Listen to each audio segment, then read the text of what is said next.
기도드리옵나이다. 아멘.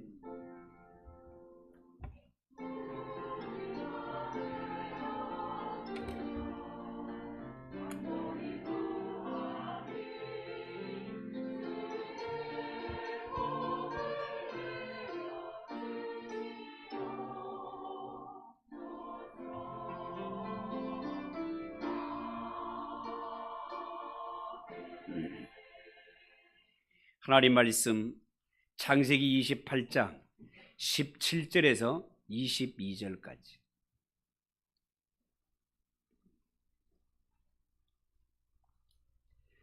창세기 28장 17절에서 22절까지. 자 있으면 한 절씩 교독합니다. 17절입니다. 이에 두려워하여 이르되 두렵도다 이곳이여 이것은 다름 아닌 하나님의 집이요 이는 하늘의 문이로다 하고,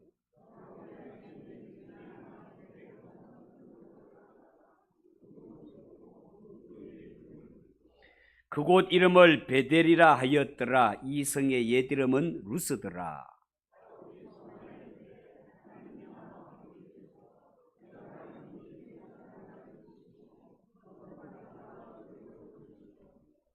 내가 평안히 아버지 집으로 돌아가게 하시오면 여호와께서 나의 하나님이 되실 것이요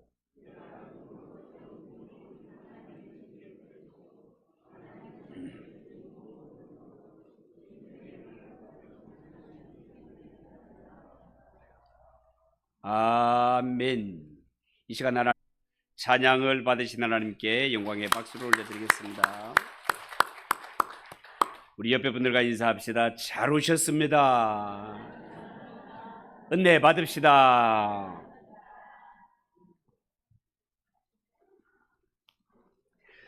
자, 우리 한번 따라해 볼까요? 하나님 앞에 서원하는 야곱. 하나님 앞에 서원하는 야곱. 그런 제목으로 말씀을 전하겠습니다. 여러분 아시다시피 야곱은요, 아주 다복한 가정에서 태어나서 어머니의 사랑을 독차지하며 남 부를 것이 없는 형편에서 살았었는데, 창세기 28장의 야곱, 지금 야곱의 형편은요, 먹을 것도 없고 입을 것도 없고 빈 털터리로 도망을 쳐야 하는 비참한 신세가 되고 말았습니다. 자, 그렇지만 야곱이 이렇게 인생 밑바닥에 처했을 때 하나님이 찾아오셔서 사닥다리 환상을 보여주시고 또 야곱에게 말씀하신 것은 야곱에게 있어서 더 없는 축복이요 은혜였다라고 하겠습니다. 13절 이하 15절까지를 한번 보십시오. 네가 누워있는 땅을 내가 너와 네 자손에게 주리니 네 자손이 땅에 티끌같이 되어 네가 서쪽과 동쪽과 북쪽과 남쪽으로 퍼져 나갈지며 땅의 모든 족속이 너와 네 자손으로 말미암아 복을 받으리라. 내가 너와 함께 있어 네가 어디로 가든지 너를 지키며 너를 이끌어 이 땅으로 돌아오게 할지라. 내가 네게 허락한 것을 다 이루기까지 너를 떠나지 아니하리라. 하나님이 야곱에게 말씀하셨습니다. 이렇게 신비한 꿈을 꾼 야곱은 깜짝 놀라 잠에서 깨어 성경에 보면 베고 누웠던 돌을 세우고 거기에 기름을 부었습니다. 그리고 그곳 이름을 베델이라고 지었습니다. 이 베델을 해석하면 하나님의 집, 하나님의 집이라는 뜻입니다. 그리고 야곱은 하나님 앞에서 자신의 연약함을 고백하고 만일 하나님께서 자신을 버리지 않고 은혜를 베푸신다면, 내 고향 땅에 돌아오게 하신다면 앞으로 자신은 오직 하나님만 섬기겠노라고 그렇게 약속하는 것을 보게 됩니다. 여러분, 제가 지난주에 이 본문으로 말씀을 드리면서 성경의 야곱이라는 인물 속에는 이스라엘 민족이 들어있고 또한 신약에 예수 믿는 성도들의 삶이 다 들어있다라고 그렇게 말씀을 드린 적이 있습니다. 야곱 속에 이스라엘이 들어있고 야곱 속에 성도가 들어있다는 것은 우리가 성경을 읽을 때 야곱을 보면서 이스라엘을 알고 야곱이라는 인물을 통해서 우리를 알 수 있다는 말씀인 동시에 또한 야곱 안에 우리가 있다는 것은 성경에서 야곱이 체험하는 하나하나 이 모든 일들은 이스라엘과도 직결되고 또한 예수 믿어 구원 얻은 성도들의 삶과도 직결되는 일이다라는 것입니다. 여러분, 옛날에 이스라엘 백성들, 그 조상들은요, 출애굽한 후에 광야에서 40년 떠돌았던 적이 있습니다. 광야는 먹을 것이 넉넉하지 않습니다. 길이 잘라 있는 곳이 아니에요.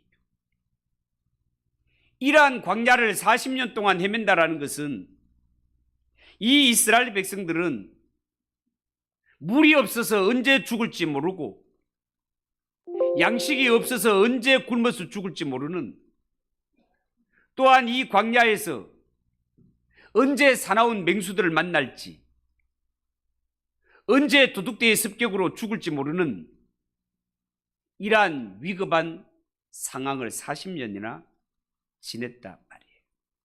그런데 이 이스라엘 백성들이 광야 생활로 지쳐 있을 때 하나님은 시내산에 찾아오셨어요. 이스라엘 백성들에게 말씀하셨습니다. 그리고 이 이스라엘 백성들과 언약을 맺었고 그것이 그 유명한 시내산 언약이 되는 것입니다. 여러분, 하나님의 은혜로 출애굽한 이스라엘 백성들은 앞으로 살아갈 때 오직 하나님만 섬기고 또한 이웃을 사랑하며 하나님의 백성으로서의 모습, 모든 의무를 이행하겠다고 맹세할 때 하나님은 시내산에서 이스라엘 백성들과 피 뿌리는 언약을 체결하는 것을 우리는 알고 있습니다. 그러면서 하나님은 이스라엘 백성들에게 언약의 말씀들을 돌비에 새겨 주셨습니다. 십계명입니다.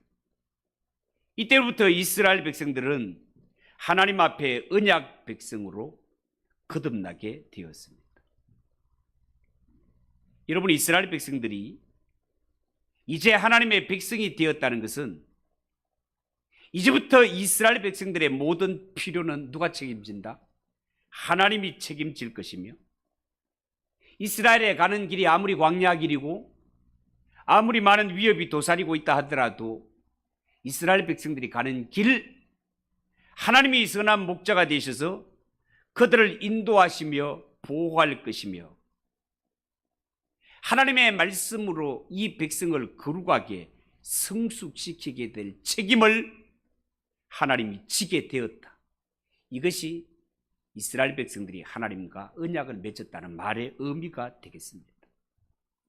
여러분, 실제로 하나님은요 40년 광야를 헤매는 이 이스라엘 백성들 친히 그들의 하나님이 되셔서 하나님의 이스라엘의 백성들의 하나님이 되신 이후에는 이스라엘 백성들이 광야 길을 갈 때 실제로 먹을 것과 마실 것을 공급해 주셨고 풍성한 말씀으로 그들을 인도해 주셨습니다. 여러분, 이 일은 구약의 야곱과 이스라엘 족속만 경험할 일이 아니라 오늘날 광야와 같은 세상을 살아가는 예수 믿는 성도들에게도 동일하게 베풀어 주실 하나님의 은혜라는 것입니다. 그러니까 이 성경에 나오는 이야기가 남의 이야기가 아니라 이 성경의 이야기는 바로 예수 믿고 구원 얻어 천국의 길을 가고 있는 우리 성도들의 이야기를 담고 있는 것이 하나님의 말씀이다, 그 말입니다. 아멘입니까? 이 성경을 남의 이야기로 들으면 안 되고 바로 예수 믿고 하나님의 나라를 가고 있는 우리 성도들의 이야기, 나의 이야기로 받아들이고 보아야 된다는 겁니다. 형님의 칼을 피해 도망치던 야곱, 지쳐서 광야에서 잠이 들었지만 여기서 야곱은 특별한 체험을 하게 됩니다. 그 특별한 체험이 뭐라고요? 꿈속에 찾아오신 하나님을 만나게 되고 하나님의 음성을 직접 듣게 되었다라는 겁니다. 여러분, 성경에 나오는 대로 구약 시대에는 하나님께서 자기 백성들에게 때로는 꿈과 환상을 통하여 찾아오시기도 하시고 친히 말씀하시던 하나님이셨습니다. 자, 여기서 중요한 것은요, 야곱이 그냥 신비로운 꿈 하나를 꿨다, 이것이 아니라 이 사건에서 정말로 중요한 것은 야곱이 난생 처음으로 하나님을 직접 만났고 하나님으로부터 직접 음성을 들었다, 말씀을 들었다는 것이 진짜 중요한 것이 되겠습니다. 이게 왜 중요한가 하면요, 여러분, 지금까지 야곱은 살면서 하나님이 야곱의 할아버지인 아브라함에게 하신 말씀을 야곱은 간접적으로 들었을 뿐입니다. 지금까지 야곱은 하나님께서 내 아버지인 이삭이나 어머니인 리브가에게 하신 말씀을 간접적으로 들었을 뿐입니다. 그런데 베델에서 하나님, 이 베델에 찾아오신 하나님은 야곱에게 직접 말씀하셨습니다. 꿈을 통해 만나긴 했지만 이 하나님의 임재가 얼마나 엄청나고 얼마나 압도적이었는지 이 하나님의 말씀에 야곱은 완전히 사로잡혔을 뿐만 아니라 꿈에서 깨어난 후에도 온몸이 후들거리고 두려움과 경외하는 마음이 압도적으로 그를 짓눌러 버렸습니다. 여러분, 17절을 한번 보십시오. 17절에 두렵도다 이곳이요, 이것은 다름 아닌 하나님의 집이요, 이는 하늘의 문이로다. 야곱이 이렇게 고백하지 않습니까? 하나님의 임재를 경험한 야곱은 잠에서 깨어난 후에 온몸을 떨며 두려움과 경외감에 사로잡혀 있습니다. 이것은 야곱이 경험한 것은 그냥 단순한 꿈이 아니라 전적인 하나님의 말씀이며 계시였다는 사실을 알려주는 현장입니다. 여러분, 오늘날 우리가 예수 믿으면서 경험하는 모든 일들, 하나님의 말씀도 사실 따지고 보면 우리가 경험하는 모든 것들은 간접적인 것들이죠. 하나님이 아브라함에게 하신 말씀을 우리는 한 다리 건너서 듣고 있고, 예수님께서 제자들에게 친히 하신 말씀을 우리는 한 다리 건너서 듣고 있습니다. 우리가 하나님의 말씀을 하나님으로부터, 예수님으로부터 직접 듣는 것이 아니고 한 다리 건너서 듣는다라는 말은 우리가 호랑이를 놓고 볼 때 호랑이를 직접 보는 것이 아니고 그림책이나 사진을 통해서 보는 것과 같다라는 것입니다. 자, 그렇다면 여러분, 우리가 그림책이나 사진을 통해서 호랑이나 사자를 볼 때 우와 무서워 하면서 막 긴장하며 떨면서 볼 사람이 누가 있겠습니까? 그런 사람 아무도 없습니다. 한 다리 건너서 볼 때, 사진이나 그림책을 통해서 볼 때 우리는 호랑이와 사자를 보면서도 과자 먹어가면서 떠들어가면서, 심지어 어린애들은 호랑이 막 눈도 찔러가면서 그렇게 본단 말이죠. 이게 한 다리 건너서 본다는 말의 의미입니다. 우리가 하나님의 말씀을 들을 때도 한 다리 건너서 하나님의 말씀을 듣게 될 때, 그때는 마치 호랑이를 사진으로 그림책으로 보는 것처럼 하나님의 말씀을 들어도 여유만만한 모습으로 들을 때가 얼마나 많습니까? 하나님의 말씀을 들으면서도 재미있으면 웃고 재미없으면 졸고 주보에 별 그려가면서 한 다리 건너서 하나님의 말씀을 듣다 보니까 하나님의 말씀을 들으면서 전혀 긴장이 되지 않습니다. 하나님의 말씀을 전혀 두려워하지 않습니다. 자, 그러나 언젠가는 이 하나님의 말씀이 진짜 성령의 검이 되어서 너무나 비상하게 우리의 심령을 파고 찌르고 들어올 때가 있습니다. 오늘 이 하나님의 말씀은 다른 사람이 아니라 바로 나에게 하시는 말씀이구나. 다시는 하나님을 버리고 세상으로 도망치면 안 되겠구나 라고 내 심정을 찌르고 들어올 때가 있습니다. 물론 평범한 상태에서는 하나님의 말씀이 내 심령에 그렇게 절박하게 부딪히지를 않습니다. 사람은요, 오늘 이 성경에 나오는 야곱처럼 내 가진 것 다 잃고 빈 털터리가 되든지, 아니면 그렇게 높았던 코가 완전히 바닥에 꼬꾸라질 때, 그때 절실한 마음으로 하나님의 말씀에 귀를 기울이게 됩니다. 그렇지만 우리가 이 세상 살아갈 때 하는 사업 잘 되고 자녀들도 출세길을 환하고 긴장될 일이 전혀 없는 이러한 상태에서 하나님의 말씀이 절실히 들리겠습니까? 이럴 때는 우리가 교회에 와도 예배를 드리는 것이 아니라 예배를 드려주는 것이 됩니다. 예수 믿는 것이 아니라 믿어주는 것이 됩니다. 예배를 드려도 절실하지 않고 구경을 하게 됩니다. 하나님의 말씀을 통하여 하나님의 음성을 듣고 은혜를 받는 것이 아니라 하나님의 말씀을 들으면서도 평가를 하게 됩니다. 그러나 오늘 성경의 야곱이 환난을 당하고 사면초가가 되었을 때, 그때부터 그의 삶에 하나님의 말씀이 임하기 시작했던 것처럼 인생은 진짜 고난을 당하고 인생 밑바닥에 처해 볼 때 진짜 하나님이 절실해지는 것입니다. 하나님의 음성이 그리워지고 진심으로 하나님을 바라보게 되는 것입니다. 그러나 그때는요, 하나님의 말씀이 그림 속에, 사진 속의 호랑이가 아니라 마치 산중에 내 혼자 돌아다니다가 진짜 호랑이를 맞닥뜨리는 것 같은 그러한 상태로 하나님의 말씀이 내게 확 다가올 때가 있습니다. 그렇지 않을 때는요, 우리가 교회에 와도 이 사람은 이래서 싫고 저 사람은 저래서 싫어, 나는 이것도 불만이고 저것도 불만이야, 이렇게 불평과 불만이 가득한 상태에서 신앙생활을 했지만, 그러나 하나님께서 내 삶에 직접 간섭하시면 그때는 호랑이를 직접 만나는 것과 똑같습니다. 그때는 한 정신이 나갑니다. 제 정신이 아니에요.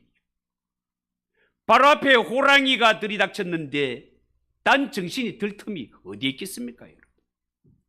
창세기 28장의 야곱은 바로 그 하나님을 경험하고 있는 것입니다. 여러분, 이런 경험한 야곱, 잠에서 깬 후에 자리에서 벌떡 일어났습니다. 그리고 그 자리에서 특별한 의식을 행하였습니다. 18절 19절을 보십시오. 야곱이 아침에 일찍 일어나 베개로 삼았던 돌을 가져다가 기둥으로 세우고 그 위에 기름을 붓고 그곳 이름을 베델이라 하였더라. 이 성의 옛 이름은 루스더라. 자, 그렇게 말했습니다. 여러분, 야곱이 형님의 칼을 피해서 죽자 살자 도망치던 이러한 가운데 지친 상태에서 잠들었을 때 사닥다리를 통하여 찾아오신 하나님을 체험했습니다. 이 신비로운 일을 체험한 후에 야곱은, 야, 오늘 내가 신기한 꿈을 꿨네, 별일이 다 있네 라고 하며 그냥 넘어간 것이 아니고, 야곱은 잠에서 깨어 베고 있던 돌을 세워놓고 그게 기름을 붓는 예식을 행하였습니다. 여기에 기름을 부었다는 것은 이제부터 나는 하나님의 것이 되어 하나님만 섬기겠습니다라는 일종의 야곱의 헌신 서약으로 보면 될 것 같습니다. 여러분, 구약에는요, 기름을 부음으로 말미암아 하나님의 소유됨을 고백했던 것들이 여러 가지가 있습니다. 예를 들어 제사장에게 기름을 부으면 제사장은 개인이 아니라 하나님의 사람이 됩니다. 성전의 기구에 기름을 붓게 되면 이 성전의 기구는 아무나 함부로 사용할 수 있는 것이 아니라 하나님의 소유가 됩니다. 그래서 구약에는요, 사람의 숫자가 모자란다고 해서 제사장을 불러다가 일을 시키거나, 내가 큰 일을 하는데 그릇이 없다고 해서 성전의 기구를 함부로 가지고 와서 사용을 한다면 그거는 진짜 큰일 날 일이었습니다. 왜냐하면 구약에는요, 하나님께서 사람이나 물건을 구별해서 그 속에다가 하나님이 행하시는 구원론의 의미를 두신 것들이 여러 가지가 있기 때문에 그렇습니다. 예를 들어 성막을 한번 봅시다. 여러분, 성막은 겉으로 볼 때 그냥 단순한 천막같이 그렇게 보이죠. 그렇지만 하나님은 여기에 기름을 부음으로 말미암아 이 성막 안에서 일어나는 모든 의식에 구원의 능력이 나타나게 하셨고 구원의 메시지를 심어 놓으셨습니다. 그런 의미에서 야곱이 돌에 기름을 부은 것은요, 자기에게 나타나신 하나님의 말씀을 전적으로 믿고 받아들이며 그 말씀을 한평생 의지하며 살겠다는 이러한 약속을 하는 의식으로 보면 된다라는 것입니다. 여러분, 지금 야곱은요, 원맨쇼를 하는 것이 아니에요. 하나님이 야곱을 찾아오셔서 먼저 자신을 나타내 보이셨습니다. 그리고 야곱은요, 나는 하나님의 말씀에 순종하겠습니다라는 뜻으로 이곳에 돌을 세우고 기름을 부은 것입니다. 일종의 하나님과 야곱 사이에 약속이 체결된 것입니다. 하나님과 야곱 사이에 약속이 체결되었다라는 말은 야곱이 돌을 세워 기름을 부은, 여기서 맹세했던 것들, 이 약속을 야곱이 깨뜨리지 않는 한 하나님은 절대 야곱을 버리지 않는다는 것입니다. 여러분, 한 가지 물어보겠습니다. 만약에 어떤 강대국과 약소국이 서로 상호 불가침 조약을 맺게 되면 누가 이득이고 누가 손해를 보는 것이겠습니까? 두말할 것 없이 손해는 강대국이 보는 것이고 이득은 약소국이 보게 되어 있습니다. 하나님과 인간들 사이에 맺어진 약속은 마치 강대국과 약소국이 상호 불가침 조약을 맺는 것과 같습니다. 물론 하나님이 강자이시고 인간이 약자이십니다.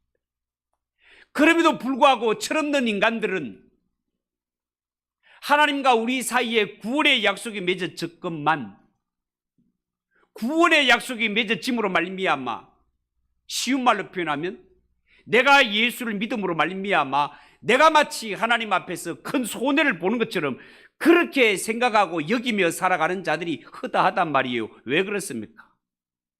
예수를 믿게 되니까 그 잘 마시던 술도 이제 못 마시게 되고, 예수를 믿게 되니까 주일날 마음대로 놀러도 못 가고, 불편한 것이 한두 가지가 아니다 말이죠. 그러니까 마치 예수 믿는 것이 내가 큰 희생을 하고 큰 선심을 써서 되는 것처럼 이렇게 생각 혹은 착각을 하고 살 때가 얼마나 많은지 모른단 말이에요. 여러분, 절대로 그렇지 않습니다. 하나님과 우리 사이에 맺어진 이 구원의 약속, 이 구원의 약속은 우리가 아니라 하나님이 훨씬 더 큰 손해를 보게 됩니다. 왜 그렇습니까? 이 구원의 언약이 맺어지면서 하나님은 우리의 하나님, 우리의 아버지가 되시고 예수 믿는 우리는 하나님의 자녀가 되기 때문에 그렇습니다. 하나님이 하나님의 자녀들에게 주신 복이 뭡니까? 하나님의 이름으로, 예수의 이름으로 나가서 부르짖으면 다 들어줘야 될 책임이 아버지에게 주어지는 것입니다. 하나님과 우리 사이에 언약이 맺어졌다, 구원이 이루어지게 되었다는 것은 하나님이 내 아버지가 되어서 마치 아버지가 자식을 책임지듯이 모든 것을 책임지게 되었다, 그런 뜻인 겁니다. 20절 21절 한번 보십시오. 야곱이 서원하여 이르되 하나님이 나와 함께 계셔서 내가 가는 이 길에서 나를 지키시고 먹을 것과 입을 옷을 주시고 내가 평안히 아버지 집으로 돌아가게 하시오면 여호와께서 나의 하나님이 되실 것이요. 자, 이런 말이 이어지고 있습니다. 이런 마치 야곱의 서원을 보면 야곱이 하나님께 뭐 조건을 거는 것처럼 그렇게 보이지요. 그러나 더 깊이 보면 이것은 야곱이 하나님께 조건을 거는 것이 아닙니다. 사실은 야곱은 자신의 이 비참한 처지를 솔직하게 하나님께 아뢰면서 하나님의 적극적인 도우심을 간구하는 것입니다. 여러분, 야곱은 지금 형편이 살아있다고는 하지만 사실은 죽은 목숨이나 다를 바가 없는 지경 아닙니까? 야곱은 지금 이 절박한 심령을 하나님께 말씀드리며 하나님의 도우심을 간구하고 있는 것입니다. 그리고 우리는 이 본문을 통해서 하나님이 약속을 맺으면 당사자를 어떻게 지켜주시고 어떻게 보호해 주시는지, 하나님이 야곱을 어떻게 지켜주시는지를 보면서 하나님이 예수 믿는 성도를 어떻게 지키시고 인도하신지를 봐라. 왜? 야곱 속에 우리가 들어있기 때문에.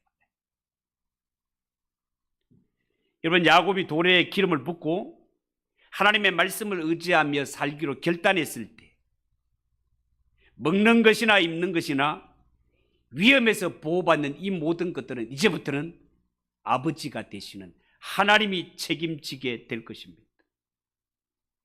야곱 속에 우리가 들어있기 때문에 하나님이 야곱을 지키시고 먹이시고 입히신다라는 것은 이는 곧 야곱만 향하신 약속이 아니라 예수 믿어 하나님의 자녀가 된 우리에게 주시는 약속이기도 하다라는 것입니다.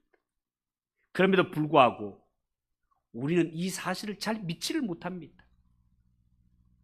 하나님이 우리를 어떻게 지켜주시고 우리에게 어떻게 복 주실 것인지 분명히 야곱을 통하여 보여주시건만 우리는 하나님을 믿고 난 이후에도 여전히 하나님 앞에 먹는 문제, 입는 문제, 사는 문제 이런 것 걱정하느라 신앙생활을 제대로 못할 때가 얼마나 많습니까?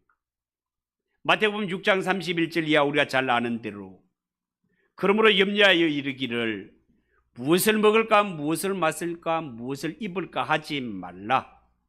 이는 다 이방인들이 구하는 것이라. 너희 천부께서 하늘에 계신 아버지께서 이 모든 것이 너희에게 있어야 할 줄 아시느니라. 너희는 먼저 그의 나라와 그의 의를 구하라. 그리하면 이 모든 것을 너희에게 더하시리라. 예수님이 친히 말씀하셨습니다. 여러분, 하나님을 알지 못하는 이방인들, 세상 사람들은 이 땅에 살아갈 때 어디서 먹을 것을 찾으며 어디에서 입을 것을 찾을 것인가, 먹고 사는 문제가 진짜 중요합니다. 날마다 이런 문제로 염려해야 됩니다. 그러나 하나님과 언약을 맺은 하나님의 백성들은 이 땅에 살아갈 때 염려하지 말라는 것입니다. 공중의 새를 보라는 것입니다. 들의 백합화를 보라는 것입니다. 염려하지 말라는 것입니다. 여러분, 우리가 성도들의 모습을 이야기할 때 염려하는 하나님의 백성, 걱정이 많은 하나님의 백성, 뭔가 어울리지 않지 않습니까?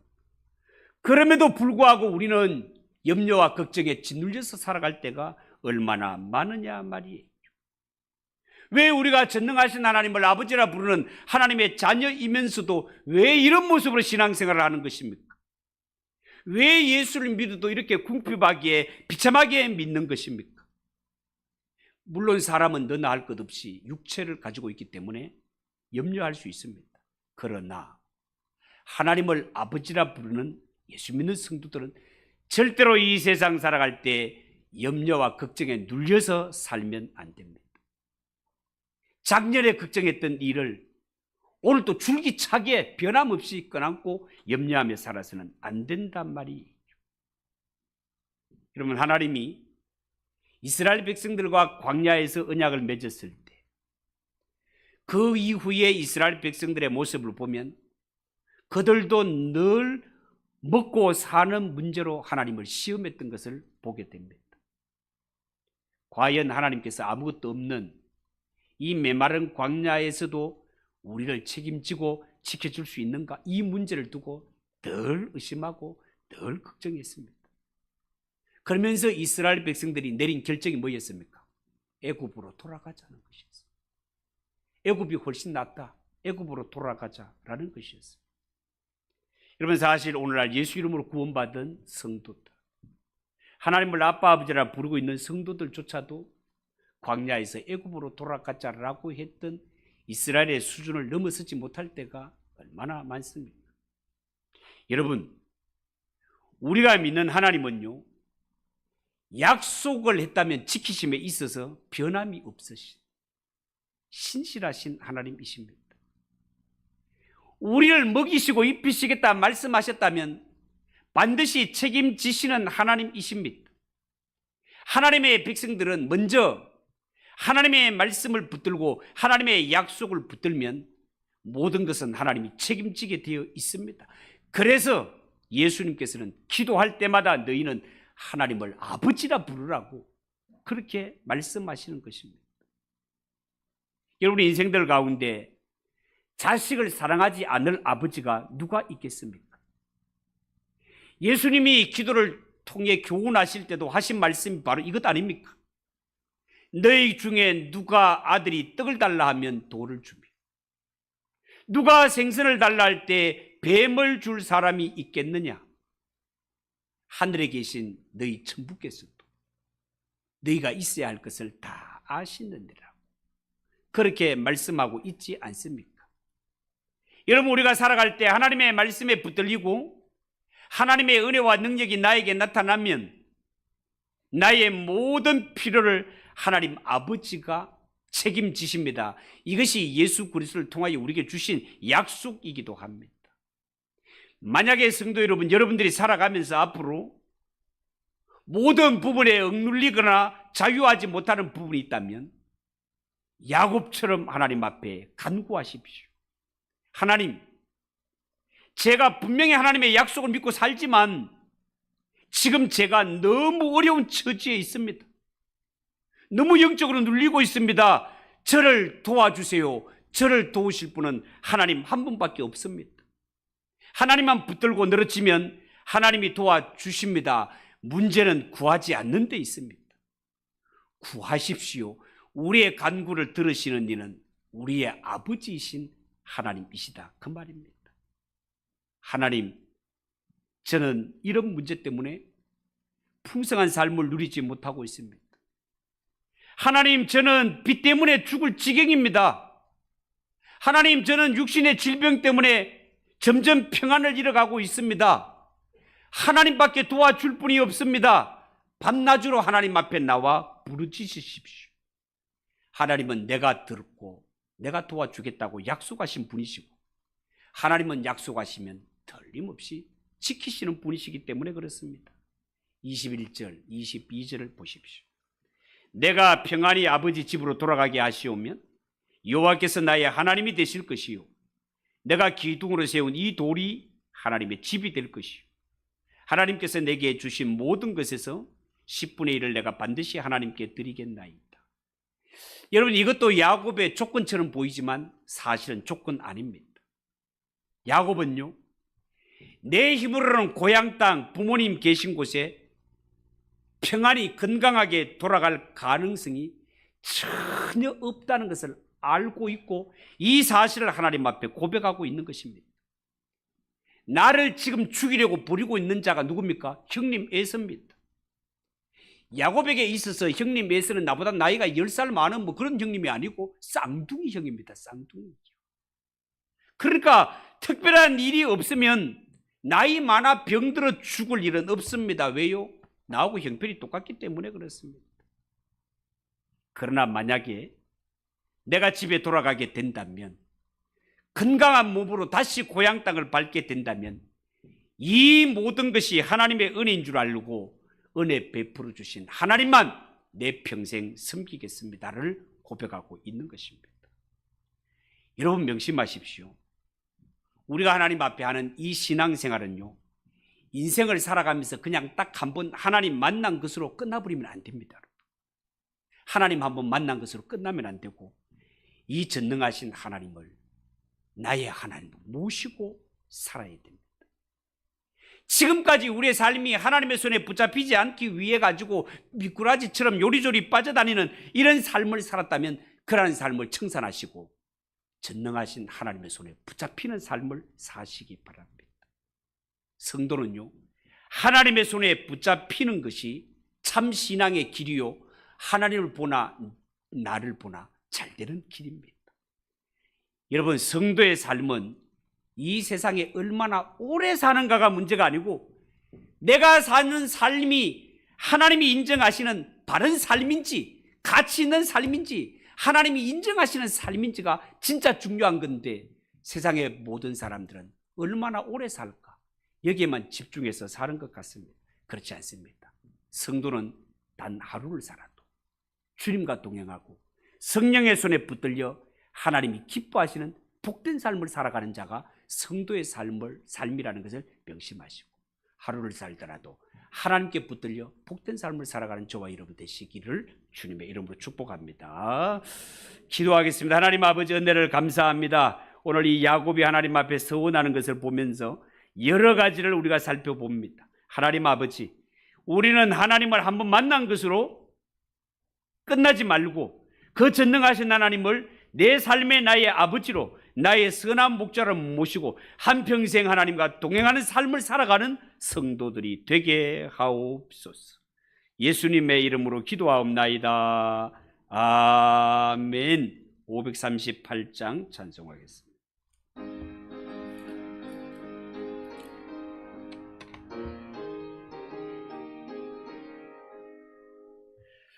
죄짐을 지고서 고나거든 내 마음속에 주 영접하며 새사람 되기를 원하거든 내 구주를 영접하라. 의심을 다 버리고 구주를 영접하라. 만문 다 열어놓고 내 구주를 영접하라. 정결케